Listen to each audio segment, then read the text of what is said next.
এখনো শেষ হয়নি সংস্কার কাজ। ঈদ যাত্রায় পাটুরিয়া ফেরিঘাটে ভোগান্তির শঙ্কা চালক ও যাত্রীদের, কাজ দ্রুত শেষ করার আশ্বাস।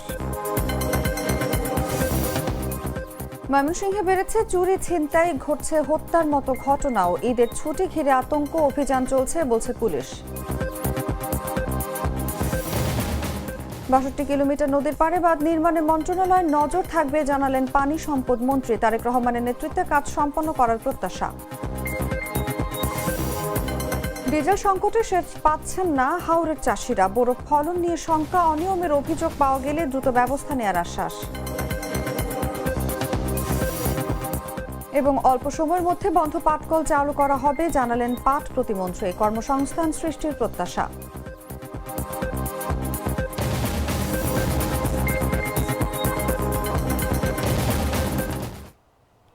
এতক্ষণ শুনছিলেন সংবাদ শিরোনাম।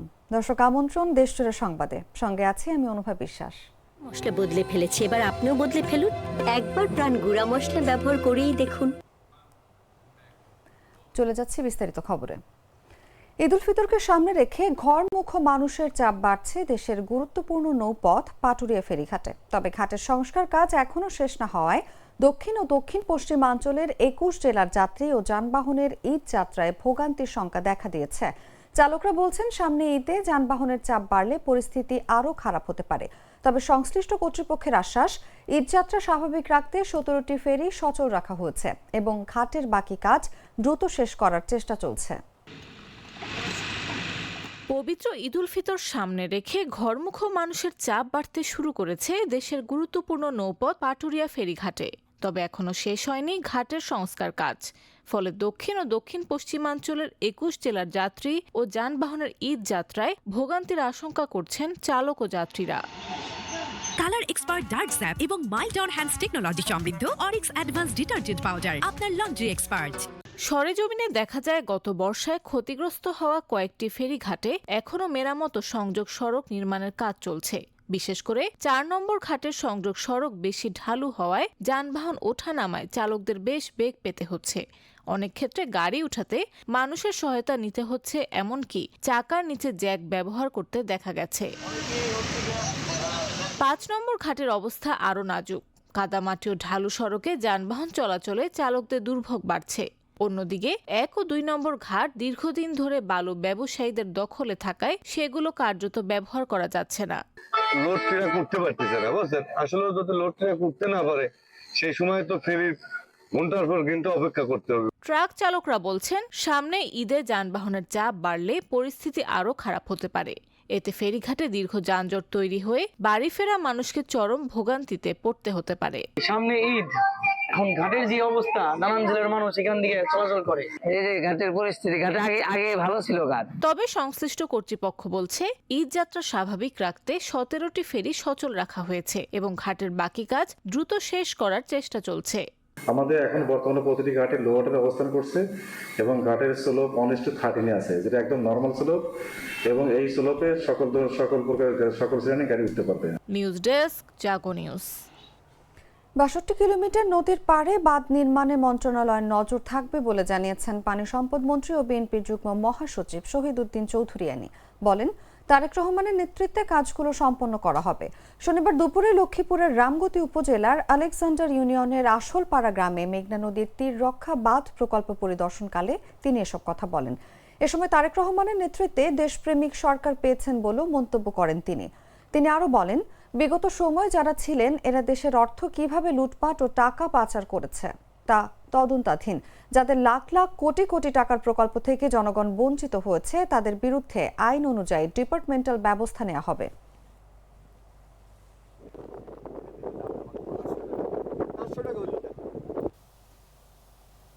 ভিডিও করার জন্য আমরা আছি তো ভাই।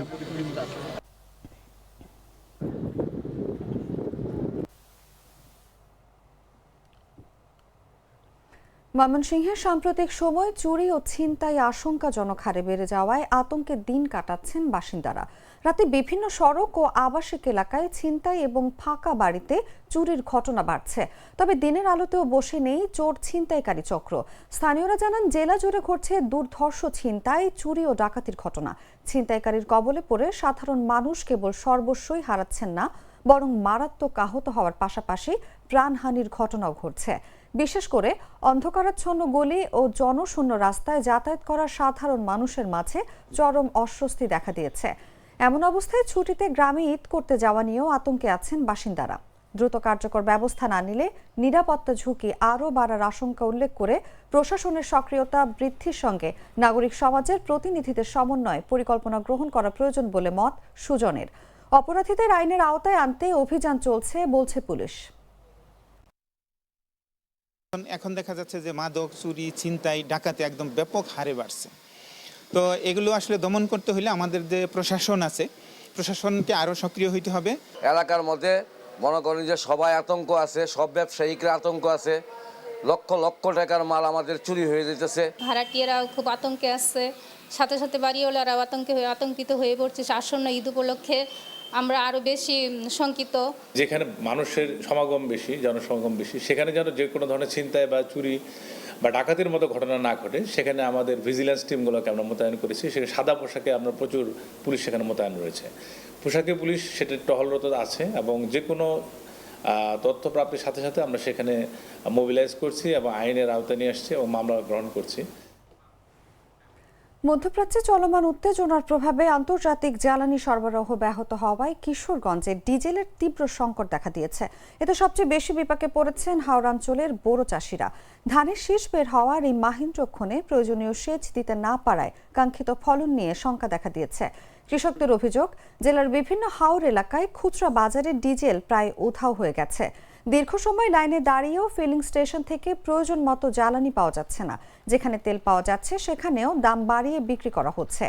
আগে প্রতি লিটার 105 থেকে 110 টাকায় বিক্রি হতো, এখন তা 120 থেকে 130 টাকার মধ্যে পৌঁছেছে।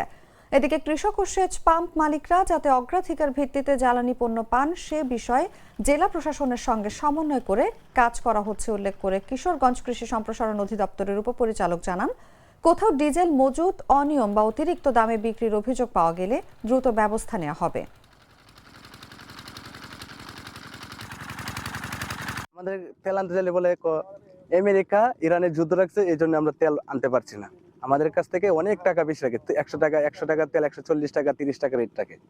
আমরা তারপর তেল পাচ্ছি না, আমাদের তেলের খুবই সংকট। গেছি তেল আনতাম, মুড়ে 2 লিটার তেল দিয়ে দিয়েছে আমারে, তেল নাই। 3টে ফার্মও ঘুরে এলাম, 3টে ফার্মও গেলাম, 3টে দোকানও 4টে দোকানও গেছি, তেল নাই। আমরা পাল্লিওয়ালার বাজারে 3টে ফার্ম আছে, 3 রাত গেছি, তেল নাই। নাই আর পরে দোকানে গেছি, দোকানও তেল নাই। নাই গেতে বেড়ে দিব করতে আনতাল্লাশে না দিত দাম, এরপরে দাম অনেক দাম, 130 টাকা 20 টাকা এইবার তেল নানান লাগে। সরকার তেল বিক্রিতে যে নিয়মনীতি বেঁধে দিয়েছেন সে হিসাবে কৃষকদের অসুবিধা হওয়ার কথা নয়। আমরা ইতিমধ্যে বিভিন্ন পাম্প মালিকদের সাথে কথা বলেছি, কৃষিকাজের জন্য চাহিদা মোতাবেক তেল যেন কৃষক নিতে পারে সেই জন্য আমরা তৎপর আছি। তারপরেও যদি কোনো পাম্প মালিক কৃষকের চাহিদা মতো তেল সরবরাহ না করে, আমরা অভিযোগ পাইলে সাথে সাথে সেটির ব্যাপারে পদক্ষেপ নেব।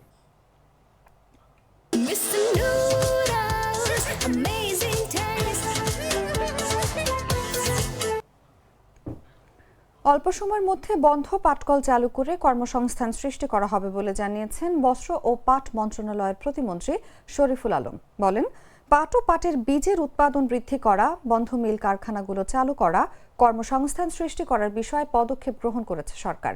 শনিবার দুপুরে পিরোজপুরের ভান্ডারিয়ায় টেক্সটাইল ভোকেশনাল ইনস্টিটিউট প্রকল্পের কার্যক্রম পরিদর্শন শেষে তিনি এসব কথা বলেন। প্রতিমন্ত্রী আরও বলেন, 2001 সালে প্রধানমন্ত্রী খালেদা জিয়ার সময় প্লাস্টিককে যেভাবে নিষিদ্ধ করা হয়েছিল তার ধারাবাহিকতায় আবার মানুষকে প্লাস্টিকের বিরুদ্ধে জনমত গড়ে তুলে চট ও পাটের দ্রব্যাদি ব্যবহারের জন্য উদ্বুদ্ধ করা হবে। ইতোমধ্যে আন্তঃমন্ত্রণালয় এবং সরকারের বিভিন্ন অফিসে পাট পণ্যের ব্যবহার বাড়াতে উদ্যোগ নেওয়া হয়েছে। পাশাপাশি নিত্য প্রয়োজনীয় যেসব জায়গায় পাট ও চটের ব্যবহার করা যায় সেগুলো নিশ্চিত করা হবে।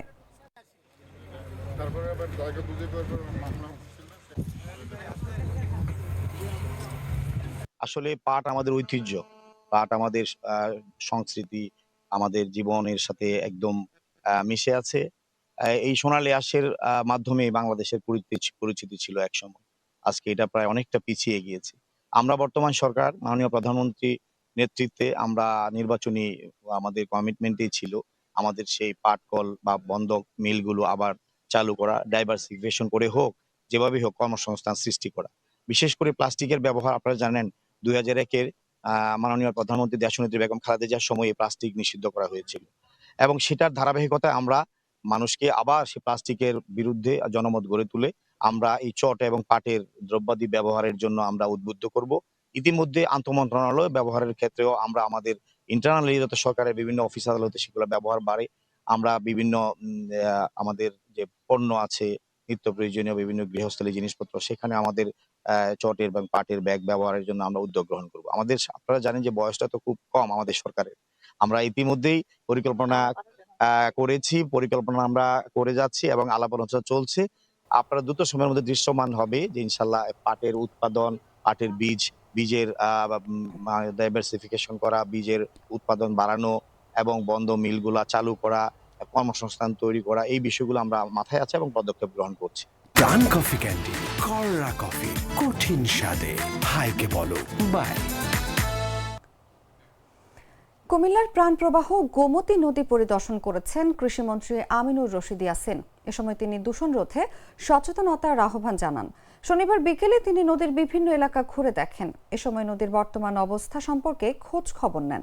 পরিদর্শনকালে কৃষিমন্ত্রী উপস্থিত সবার উদ্দেশ্যে গোমতী নদীকে দূষণের হাত থেকে রক্ষায় সচেতন হওয়ার আহ্বান জানান। মন্ত্রী বলেন, নদী আমাদের পরিবেশ, জীববৈচিত্র্য এবং কৃষির জন্য অত্যন্ত গুরুত্বপূর্ণ।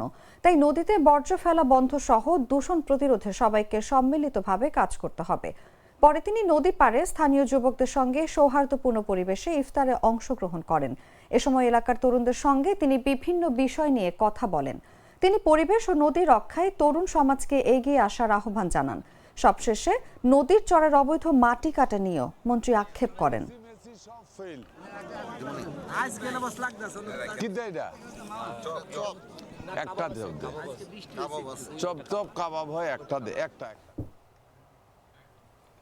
পররাষ্ট্র প্রতিমন্ত্রী এবং ফরিদপুর 2 আসনের সংসদ সদস্য শামা ওবায়দ ইসলাম তার নাম ব্যবহার করে কেউ কোনো ধরনের অনৈতিক সুবিধা নিতে না পারে এই বিষয়ে দুটি উপজেলার সরকারি দপ্তরকে সতর্ক থাকতে লিখিত নির্দেশনা দিয়েছেন। শুক্রবার সরকারি প্যাডে আনুষ্ঠানিক সতর্ক বার্তা জারি করা হয়েছে। নির্দেশনায় বলা হয়েছে, বিভিন্ন সরকারি অফিসে মন্ত্রীর নাম ব্যবহার করে কেউ ব্যক্তিগত সুবিধা নেওয়ার চেষ্টা করতে পারে। এই ধরনের অভিযোগ পাওয়ায় সংশ্লিষ্টদের সতর্ক করা হচ্ছে। সকল কর্মকর্তা কর্মচারীকে অনৈতিক কর্মকাণ্ডের সুযোগ না দিতে সজাগ থাকার আহ্বান জানানো হয়েছে। চিঠিতে আরও বলা হয়েছে, কেউ যদি মন্ত্রীর নাম ব্যবহার করে সুপারিশ, তদবির বা বিশেষ সুবিধা নেওয়ার চেষ্টা করেন তাহলে তা গুরুত্ব সহকারে যাচাই করে প্রয়োজনীয় ব্যবস্থা নিতে হবে। একই সঙ্গে সংশ্লিষ্ট দপ্তরগুলোকে সতর্ক থাকার নির্দেশ দেওয়া হয়েছে। পররাষ্ট্র প্রতিমন্ত্রী শামা ওবায়দ ইসলাম বলেন, আমার নাম ব্যবহার করে বিভিন্ন জায়গায় অনৈতিক সুবিধা নেওয়ার অভিযোগ পাওয়া গেছে। সাধারণ মানুষকে হয়রানি বা বিভ্রান্তি থেকে রক্ষা করতে এই সতর্কতা জারি করা হয়েছে।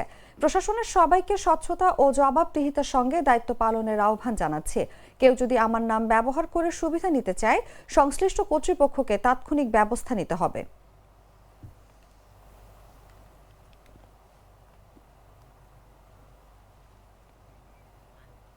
সংবাদ শেষ করার আগে শিরোনামগুলো জানিয়ে দিচ্ছি আরো একবার।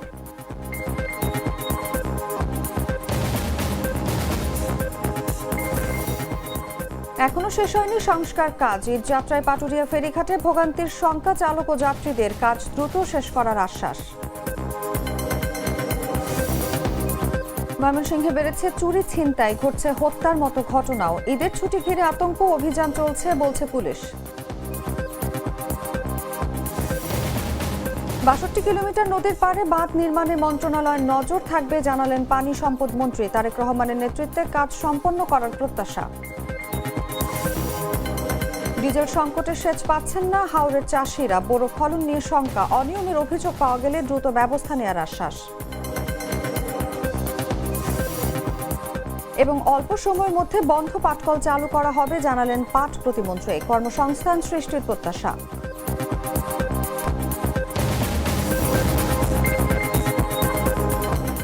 দর্শক, এই ছিল এখনকার মতো। প্রতি মুহূর্তে সর্বশেষ খবর জানতে ভিজিট করুন jagonews24.com।